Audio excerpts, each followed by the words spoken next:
Hey guys, Codell here, and I am the host of the Father's Gospel podcast. Some of you might know me, but hopefully a lot of you don't because I'm trying to grow this channel. But I want to talk to you guys about why I'm doing what I'm doing and what my mission is, big picture wise, and what I'm hoping to accomplish through that mission. So, first off, I'm a father to my 7-year-old son, Max. Had him back in 2018. And I love the kid more than anything. You know, if you're a dad, you know. But since the day he was born, I have unfortunately been stuck in this endless cycle with the family courts. And it has involved two states, Oregon and Washington. And it's just been a disaster. My son's had to suffer incredibly for it. I've had to suffer incredibly for it, and we have been forced to miss a lot of time with each other. And because of his age, he unfortunately has had to experience all this, through the COVID madness and all the other crazy stuff that's been going on in the world, this last 10 years. You guys know. And so now we've missed a lot of time with each other. And I'm in court. Well, I'm getting ready to go to court, you know. Don't know. Like, I haven't turned in any paperwork, but prepping everything right now. And as I'm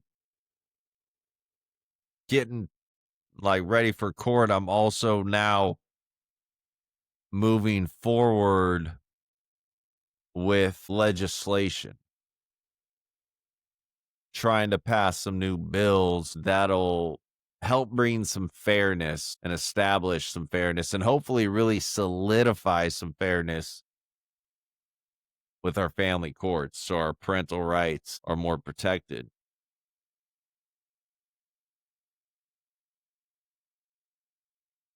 And it's hard. Like it's tough because I never wanted like I don't well, okay, not never wanted, but I mean I guess like I don't enjoy necessarily doing this. But at the same time, everything that I've had to go through with my son, that I'm currently going through with my son and the family courts,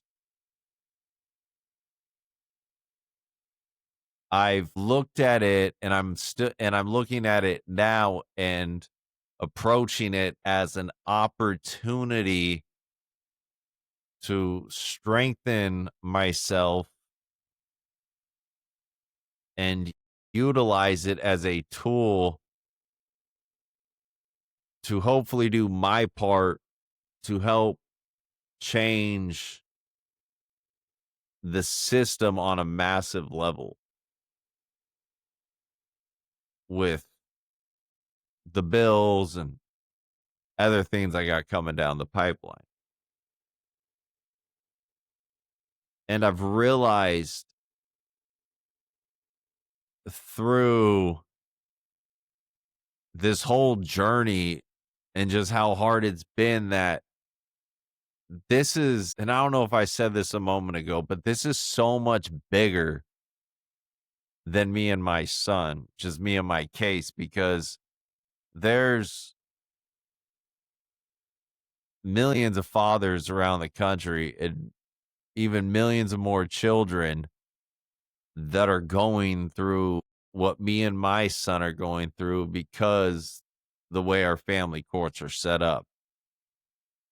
Like, if you guys don't know, And I'll try to make this short, but there's a financial mechanism called Title 4D, and it's a federal program, and it's in all 50 states. And through Title 4D, that's what they use to collect child support, right?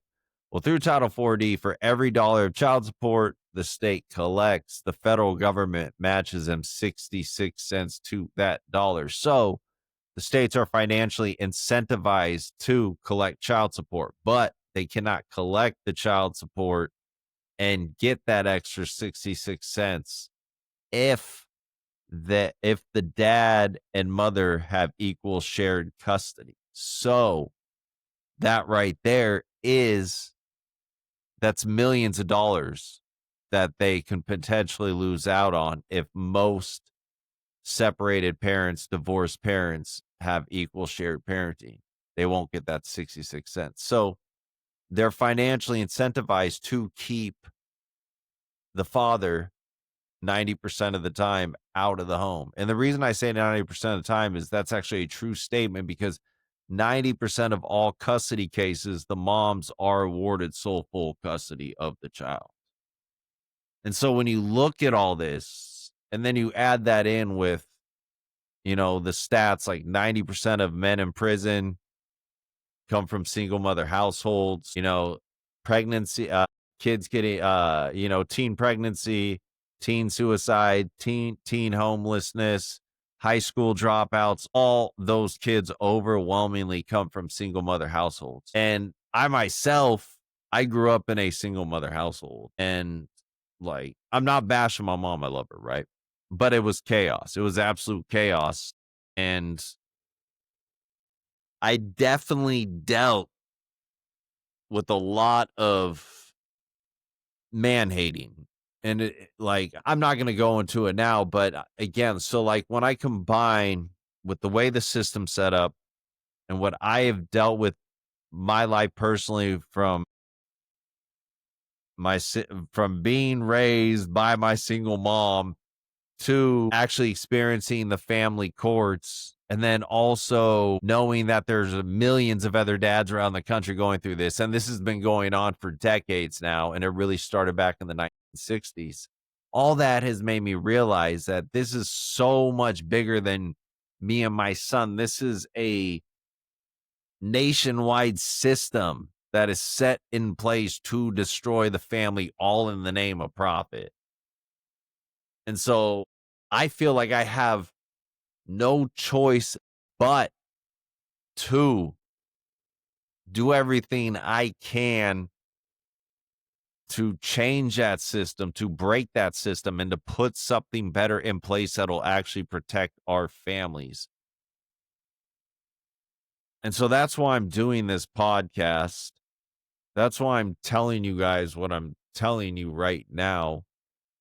And that's why I'm always looking to hopefully motivate and inspire others and build and connect with others and encourage others to get out there and figure out what they can do to also help dismantle this system that is profiteering off of the destruction of our families, excuse me. And it's, obviously this is a monumental mission, right? Like this is a monumental task we're trying to take on. And so far, I have been blessed so far to connect with some incredible people like Robert Garza and Bernard Jennings and some other people that are just doing some incredible work, right? And so what I'm saying is we have a responsibility to changes for our children. We don't want to pass this system on to our children. I know none of us do when we actually think about it.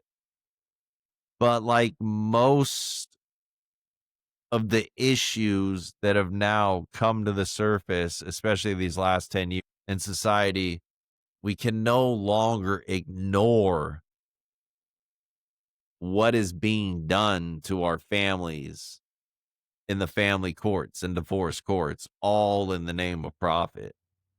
We can no longer allow our children to mainly be stripped away from their fathers. We can no longer empower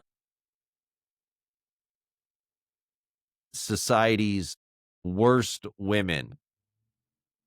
And for like the good women out there, this system, because it's set up the way it is, because it's empowering these crazy women, it's actually having a very negative impact on quality women.